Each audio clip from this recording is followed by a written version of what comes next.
Qədir gecəsi niyə hüzünlü olsun ki? Gecənin sakitliyi hələ də eyni idi. Ulduzlar yenə də parıldayır. Külək yarpaqları asta-asta tərpədirdi. Kiçik Əli babasının yanında oturmuşdu. Ötən gecə Qədir gecəsinin fəzilətləri və Quranın nazil olması barədə eşitmişdi. Amma bu gecə babasının üzündə əvvəlkindən fərqli bir kədər var idi. Əli bunu hiss edirdi. Baba, ötən gecə Qədir gecəsinin nə qədər fəzilətli olduğunu danışdın. Amma bu gecə nədənsə çox susqunsan. Baba dərindən nəfəs aldı, Əlinin başını sığalladı və gözlərini uzaqlara dikdi. Səsi əvvəlcə asta gəldi. Oğlum, bu gecə təkcə fəzilətli deyil, həm də hüzünlü bir gecədir. Əli babasının səsindəki kədəri hiss etdi və daha da maraqlandı. Niyə baba? Axı bu gecələr ibadət gecələridir. Niyə hüzünlü olsun ki? Babanın gözləri bir anlıq yaşardı, amma o özünü topladı, yenə də səsindəki qüssə hiss olunurdu. Çünki balam, bu gecə müsəlmanların əsl atası, haqqın səsi, ədalətin rəmzi olan İmam Əli əleyhissalam zərbələndi. O elə bir insandır ki, Peyğəmbər salavatullah onu öz qardaşı, vəsisi və canişini elan etmişdi. O körpəlikdən Peyğəmbərlə böyümüş, ona ilk iman gətirənlərdən olmuşdu. Baba danışdıqca gözləri uzaqlara zillənirdi. Sanki həmin hadisələri yenidən yaşayırdı. Əli diqqətlə dinləyirdi. Oğlum, o insanları həmişə ədalətə çağırırdı. Kasıbların halına yanırdı. Yetimlərin başını sığallayırdı. O qədər mehriban idi ki, bir dəfə bir uşaq onun əlindən tutub bazara aparmışdı. İmam da heç nə demədən uşaqla bazarı gəzmişdi. O, Peyğəmbərin əmsi oğlu idi. Onun yolunu davam etdirən idi.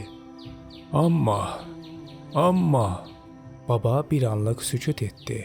Boğazında düyünlənən hissləri açmağa çalışırdı. Əli isə səbirlə gözləyirdi. Amma insanlar həmişə haqqı dəyərləndirməyi bacarmırlar balam. O gecə İmam Əli əleyhissalam Küfə məscidində sübh namazına duranda bir zalım onu qılıncla vurdu. Babanın səsi titrədi, amma özünü topladı və yenidən sözünə davam etdi. O qədər adil idi ki, hətta onu vuran adama da ədalətlə davranılmasını və ona su verilməsini tapşırdı. O, İslam yolunda, haqq yolunda canını fəda etdi. Əlinin gözləri dolmuşdu. Baba, bəs biz onun üçün nə edə bilərik? Baba mehribanlıqla Əlinin çiyinlərini qucaqladı və qəmli, qürurlu bir səslə dedi.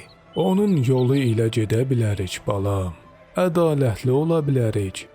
Yetimlərin, kasıbların halına yanıb onlara kömək edə bilərik. Dua edə bilərik ki, Allah bizi də onun kimi mərhəmətli və ədalətli etsin. Əli başını tərpətdi, sonra gözlərini yumub əllərini qaldırdı. İlahi, bizi həmişə ədalətli et. Bizə İmam Əli əleyhissalam kimi mərhəmətli olmağı öyrət. Baba gülümsədi, amma gözlərində hələ də bir damla yaş parıldayırdı.